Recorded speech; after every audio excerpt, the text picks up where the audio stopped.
லெபனானில் கடந்த சில நாட்களுக்கு முன்பாக பேஜர்கள், வாக்கி டாக்கிகள் வெடிப்பு சம்பவங்கள் அரங்கேறி பெரும் அதிர்வலைகளை ஏற்படுத்தியிருந்தன. அதனைத் தொடர்ந்து தற்பொழுது தெற்கு லெபனானில் இஸ்ரேலுடைய தாக்குதலானது தீவிரமாகி இருக்கிறது. இதனால் 50 பேர் வரை உயிரிழந்திருப்பதாகவும் தகவல் வெளியாகியிருக்கிறது. இது தொடர்பான முக்கிய செய்தியை நாம் பார்த்து வருகிறோம். விரிவான தகவல்களை வழங்குவதற்காக இணைகிறார் எமது மூத்த இணை ஆசிரியர் ஹரிஹரன். ஹரிஹரன், வணக்கம். இப்போ நிலைமை முன்பு இருந்ததை காட்டிலும் எந்த அளவுக்கு மோசமாக இருக்கிறது? நமக்கு கிடைக்கக்கூடிய தகவல்கள் என்னென்ன? கடந்த ஒரு வருஷமா, கிட்டத்தட்ட அக்டோபர் மாதம் 7ஆம் தேதி வந்தார்னா ஒரு வருஷமாக தென் இஸ்ரேல்ல போர் நடந்து வருகிறது. அதாவது காசாவை மையப்படுத்தி போர் நடந்து வருகிறது. அந்த போர் கிட்டத்தட்ட இறுதி கட்டத்தை எட்டி வரக்கூடிய நிலையில இந்த ஆக்ஷன் என்பது இஸ்ரேலுடைய வடக்குக்கு மாறுகிறது. ரொம்ப சமீபத்துல தான், குறிப்பாக கடந்த வாரத்துல தான் இஸ்ரேலுடைய வார் கேபினட், போர் அமைச்சரவை, இந்த போருடைய இன்னொரு இலக்காக இஸ்ரேலுடைய வடக்கு பகுதியிலிருந்து உள்நாட்டிலேயே மாறி குடிபெயர்ந்திருக்கக்கூடிய இன்டர்னல் டிஸ்பிளேஸ் பீப்புள், அதாவது வட இஸ்ரேலை நோக்கி கடந்த ஒரு வருஷமாகவே, கடந்த அக்டோபர் 7ஆம் தேதி முதல் காசா இஸ்ரேல் போர் தொடங்கினதிலிருந்து ஹெஸ்புல்லாவும் சின்னதும் பெரிதுமாக தாக்குதல் நடத்தி வருகிறது. அதற்கும் முற்றுப்புள்ளி வைக்க வேண்டும் என்ற இலக்கோடு இஸ்ரேல்ல வட எல்லையிலிருந்து மற்ற இடங்களுக்கு குடிபெயர்ந்திருக்கக்கூடிய மக்களையும் வீடு சேர்க்க வேண்டும் என்பதை போர் இலக்காக மாற்றியது இஸ்ரேல். இதன் தொடர்ச்சியாகத்தான் இந்த பேஜர் அட்டாக் லெபனான் முழுக்க நடத்தப்பட்டது பார்த்தோம்.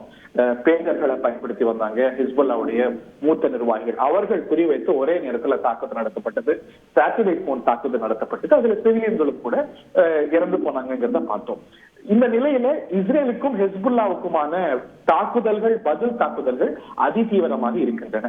குறிப்பாக ஹெஸ்புல்லாக்கள் தாக்குதல் நடத்துவார்கள் அப்படிங்கறத ஆன்டிசிபேட் பண்ணி நிறைய லான்ச்சர் மேல பிரியம்டிவ் அட்டாக், அதாவது முன்கூட்டியே கணித்து தாக்குதல்களை இஸ்ரேல் நடத்தி வருகிறது கடந்த சில நாட்களாக. ஹெஸ்புல்லாவும் இஸ்ரேலுடைய வடக்கு நோக்கி, இன்னும் கூட ஹைஃபா நோக்கி, இந்த மாதிரி பல பகுதிகள் நோக்கி பதில் தாக்குதல்களை நடத்தி வருகிறது. கடந்த 24 மணி நேரம், 48 மணி நேரம் எடுத்துக்கொண்டா இந்த தாக்குதல்களுடைய அளவு என்பது பன்மடங்கு அதிகரித்திருக்கிறத பார்க்கிறோம். ஒரு 300 நிலைகள் மேல இஸ்ரேல் சமீபத்துல தாக்குதல் நடத்தியிருக்கிறது. அதுல 50க்கும் மேற்பட்டோர் இறந்து போயிருக்கிறாங்க அப்படின்னு ஹெஸ்புல்லா தரப்புல, இன்னும் சொல்ல போனா லெபனானுடைய ஹெல்த் மினிஸ்ட்ரி தரப்புல உறுதி செய்யப்பட்டிருக்கிறது. அதுல பெண்கள், குழந்தைகள் அடங்குவாங்க அப்படின்னு அவங்க கிளைம் பண்றாங்க. இந்த நிலையில தென் லெபனான்ல இருக்கக்கூடிய மக்கள், குறிப்பாக ஹெஸ்புல்லாவுடைய ஆயுத கடங்குகள் பதுங்கி இருக்கக்கூடிய இடமாக கருதப்படக்கூடிய மக்கள்லாம் உடனடியாக வெளியேறணும் என்று இஸ்ரேல் லெபனான்ல இருக்கக்கூடிய மக்களுக்கும் வார்னிங் கொடுத்திருக்கிறது. தன்னுடைய மக்களுக்கும் கூட இது ஒரு சவாலான காலகட்டம், ரொம்ப கம்போசரோட நடந்துக்கணும், ராணுவம் சொல்றதெல்லாம் கேட்டுக்கொள்ளணும் என்று தன்னுடைய மக்களுக்கும் எச்சரிக்கை விடுத்திருக்கிறது. இதனது பொருள் என்னவென்றால், ஒரு போர் நோக்கியோ இல்லை இன்னும் அதிதீவிரமான தாக்குதல்கள், பதில் தாக்குதலை நோக்கி இஸ்ரேலுடைய வடக்கு லெபனான் இஸ்ரேல் பகுதியானது சென்று கொண்டிருக்கிறத பார்க்கிறோம். பல அண்டை நாடுகள் இது பற்றி கவலை வெளியிட்டிருக்கிறாங்க. இது ஒரு பிராந்திய போராக மாறிடக்கூடாது, அந்த அச்சம் இருக்கிறது அப்படின்னு எகிப்து அச்சத்தை வெளிப்படுத்தியிருக்கிறது. அமெரிக்கா இது ஒரு பிராந்திய போராக மாறக்கூடாது அப்படிங்கிறதுக்கான அச்சத்தை வெளிப்படுத்தியிருக்கிறது. ராஜாங்க நடவடிக்கைகள்லாம் எடுத்து வருகிறது. இஸ்ரேலை பொறுத்த வரைக்கும் அங்க செக்யூரிட்டி எஸ்டாப்ளிஷ்மெண்ட்ல நம்ம காசால முடிச்சிட்டோம், அங்க நம்ம ஆபரேஷன்ஸ் முடிச்சிட்டோம். ஹெஸ்புல்லா இன்னைக்கோ அது ஒரு பெரிய தலைவலி, அதை கையாண்டாக வேண்டும். அவர்களையும் கையாண்டு இஸ்ரேலுடைய வடக்கு பகுதிகளையும் வட எல்லைகளையும் பாதுகாக்க வேண்டும், பாதுகாப்பாக மாற வேண்டும் என்ற நோக்கத்தோடு தாக்குதல்கள் நடத்திட்டு இருக்கிறாங்க. அடுத்து ஒரு கிரவுண்ட் இன்வேஷன், எப்படி காசால தரை வழியாக உள்ள சென்று தாக்குதல் நடத்தினாங்களோ அப்படி தரை வழி தாக்குதல்கள் நடக்கிறதுக்கான வாய்ப்பு இருக்கிறதாக தெரிகிறது. அதற்கான அறிகுறிகள் நம்ம அந்த பகுதிகளில் பார்க்கின்றோம். அவங்களுடைய எலீட் யூனிட் சொல்லுவாங்க, பேராட்ரூப்பர்ஸ் எல்லாம் வச்சிருக்கக்கூடிய யூனிட் காசால இருந்து இஸ்ரேலுடைய வடக்கு எல்லைக்கு மாற்றி கொண்டிருக்கிறாங்க. இது ஒரு போராக, இன்னும் சொல்ல போனா அதிதீவிர போராக, ரெண்டு தரப்பும் ஹெஸ்புல்லாவும் இஸ்ரேலும் மோதக்கூடிய போர் நோக்கி இந்த சூழலானது மாறிக்கொண்டிருக்கிறது. It is not there yet. ஆனால் இந்த தாக்குதல்களுடைய தீவிரம் என்பது கொஞ்சம் கொஞ்சமாக அதிகரித்துக் கொண்டிருக்கிறத பார்க்கின்றோம். இது ஒரு பிராந்திய போராக மாறக்கூடாது அப்படிங்கிற அச்சத்தோட பல உலக நாடுகள், அமெரிக்கா உள்ளிட்ட உலக நாடுகள் ராஜாங்க நடவடிக்கைகளிலும் ஈடுபட்டு வரத பார்க்கின்றோம். பிராந்திய போராக மாறக்கூடாதுன்னு அவங்க சொன்னாலுமே கூட லெபனானோடு நட்புறவில் இருக்கக்கூடிய ஈரான் மாதிரியான நாடுகளும் இந்த நேரத்தில் களத்தில் இறங்க வாய்ப்பு இருக்கிறதா? அவங்களோட நிலைப்பாடு என்னவா இருக்கும்? இதுல வந்து ஒரு நியூவான்ஸ் இருக்கு, நம்ம கவனிக்கணும். லெபனானும் ஹெஸ்புல்லாவும் ஒன்று அல்ல. ஹெஸ்புல்லா என்பது லெபனானுடைய ஆர்மி அல்ல, லெபனானுடைய ராணுவம் அல்ல. லெபனானுக்கு என்று ஒரு ராணுவம் இருக்கிறது. ஹெஸ்புல்லா என்பது கிட்டத்தட்ட ஒரு மிலிஷியா மாதிரி. அது ஒரு பல நாடுகளுடைய ராணுவத்துக்கு நிகரா இல்ல பல நாடுகளுடைய ராணுவத்தை விட அதிகமான ராணுவ சக்தி கொண்டிருக்கிறது. ஆனால் it is not the Lebanese state. ரொம்ப ஒரு காம்ப்ளிகேட்டடான திங். லெபனானுடைய அரசாங்கத்துல அவங்க உட்கார்ந்து இருக்கிறாங்க, அது ஒரு அமைப்பு மாதிரி இருக்கிறாங்க. ஆனா அவங்க தான் லெபனான் அரசா என்றால் இல்லை. லெபனான் அரசு கொண்டு இருக்கிறது, அதுல பல அமைப்புகள் இருக்கிறாங்க. ஹெஸ்புல்லா யார் என்றால் ஈரானுடைய பேக்கிங்ல ஈரானால் இயக்கப்படக்கூடிய ஒரு மிலிஷியா. அதே வேளையில லெபனான் அரசாங்கத்திலேயே முக்கியமான பங்கு வகிக்கக்கூடிய ஒரு அமைப்பு. It's very complicating.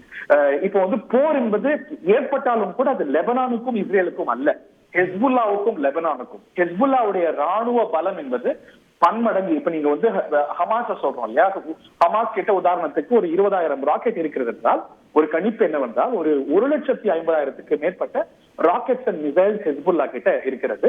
அது பெரும்பாலும் ஈரானால் சப்ளை பண்ணப்படக்கூடிய ஒரு அமைப்பு. ஈரானால் முழுக்க முழுக்க இயக்கப்படக்கூடிய அமைப்பு தான் ஹெஸ்புல்லா. சோ என்ன சொன்னாலும் ஈரான் என்ன சொல்கிறதோ அதைத்தான் ஹெஸ்புல்லா கேட்கும். ஹெஸ்புல்லாவுக்கு என்று ஒரு கருத்து இருக்கிறது. It will do its own calculation. லெபனான்ல அதோடைய கணக்கெல்லாம் பார்க்கும் என்றாலும் கூட அதோடைய பாஸ் ஈரான் என்று சொல்லி. சோ ஈரான் என்ன சொல்கிறதோ அதைத்தான் ஹெஸ்புல்லா கேட்கும். சோ ஈரானுக்கும் இஸ்ரேலுக்குமான பதற்றங்கள்லாம் கடந்த ஒரு மாதத்துல அதிகரித்து வருதை நம்ம பார்க்கின்றோம். ஈரான்ல வைத்துத்தான் ஹமாஸோடைய தலைவர் ஹனியை போட்டு தள்ளப்பட்டார். அதுக்கு இன்னும் அவங்க பதில் தாக்குதல் நடத்தல. அவங்க தாக்குதல் நடத்த போறேன்னு அறிவிச்சிருக்காங்களே தவிர இன்னும் ஒரு மாதம் ஆகியும் நடத்தல அப்படிங்கிறத பார்க்கின்றோம். இந்த பேக்ரவுண்ட்ல தான் இதெல்லாம் உற்று கவனிக்கப்படுகிறது. ஹெஸ்புல்லாவுடைய கூட்டம் கூட என்னவென்றால், நீங்க வந்து ஹமாஸோட நீங்க வந்து ஒரு பேச்சுவார்த்தை நடத்தி ஒரு சீஸ் ஃபயர் கொண்டு வந்துட்டீங்கன்னா நாங்களும் கூட தாக்குதலை நிறுத்திடுவோம் அப்படின்னு சொல்றாங்க. அதெல்லாம் பேசுறதுக்கு நீங்க யாரு? எங்களுடைய வடக்கு உங்கள்கிட்ட இருந்து பாதுகாக்கிறது தான் எங்களுடைய நோக்கம் என்பது இஸ்ரேல். சோ இந்த மாதிரியான ஒரு இடியாப்ப சிக்கல்ல இஸ்ரேலுடைய தெற்குல பதற்றம் சற்றே குறைந்து இஸ்ரேலுடைய வடக்குல ஹெஸ்புல்லாவுக்கும் இஸ்ரேலுக்கும் பதற்றம் அதிகரிக்கிறது. பிரான்ஸ் மாதிரி நாடுகளுக்கு இவங்களோட பேசுறதுக்கான ஒரு ஆப்பர்ச்சுனிட்டிஸ் இருக்கு. பட் ரெண்டு தரப்புமே தங்களுடைய செக்யூரிட்டி கால்குலேஷன்ஸ், நன்மை தீமைகள் இதெல்லாம் வச்சுதான் அடுத்த கட்டத்துக்கு போகும். இஸ்ரேலை பொறுத்த வரைக்கும் ஒரு டெட்டரன்ஸ் அப்படின்னு சொல்லுவாங்க, அதாவது ஒரு எதிராளி கிட்ட ஒரு அச்சத்தை உருவாக்கக்கூடிய ஒரு உணர்வு, அதை சற்றே ஏற்படுத்தி விட்டதாக நினைக்கிறது. ஹெஸ்புல்லா இப்படியே விட்டுறாது. அவங்க வந்து நாங்க வந்து இது ஒரு ஓப்பன் எண்டட் கான்ஃபிளிக்ட், இதை நாங்க மேற்கொண்டு இது அதிகரிக்கிறதுக்கான எங்களுக்கு ரைட் இருக்கு அப்படின்லாம் சொல்லிட்டு இருக்கக்கூடிய சூழ்நிலையில இது மேலும் அதிகரிக்க போகிறதா குறைய போகிறதா அப்படிங்கிறது நமக்கு தெரியல. ஆனால் ஆல் இண்டிகேஷன்ஸ் ஆர் தட் இது இன்னும் குறைந்தபட்சம் இன்னும் பதக்கம் அதிகமாகித்தான் குறையும். அது ஒரு முழுமையான போரா மாறுகிறதா அப்படிங்கறத நம்ம பொறுத்திருந்து பார்க்கணும். நன்றி ஹரிஹரன், உங்களுடைய விரிவான தகவல்களுக்கு. மத்திய கிழக்கு பிராந்தியத்தில் மீண்டும் போர் பதற்றம் அதிகரித்திருக்கிறது. தெற்கு லெபனானில் தாக்குதலை தீவிரமாக்கி இருக்கிறது இஸ்ரேல். இது தொடர்பான முக்கிய செய்தியை நாம் பார்த்து வருகிறோம். செய்திகளை உடனுக்குடன் தெரிந்து கொள்ள உடனே சப்ஸ்கிரைப் பண்ணுங்க.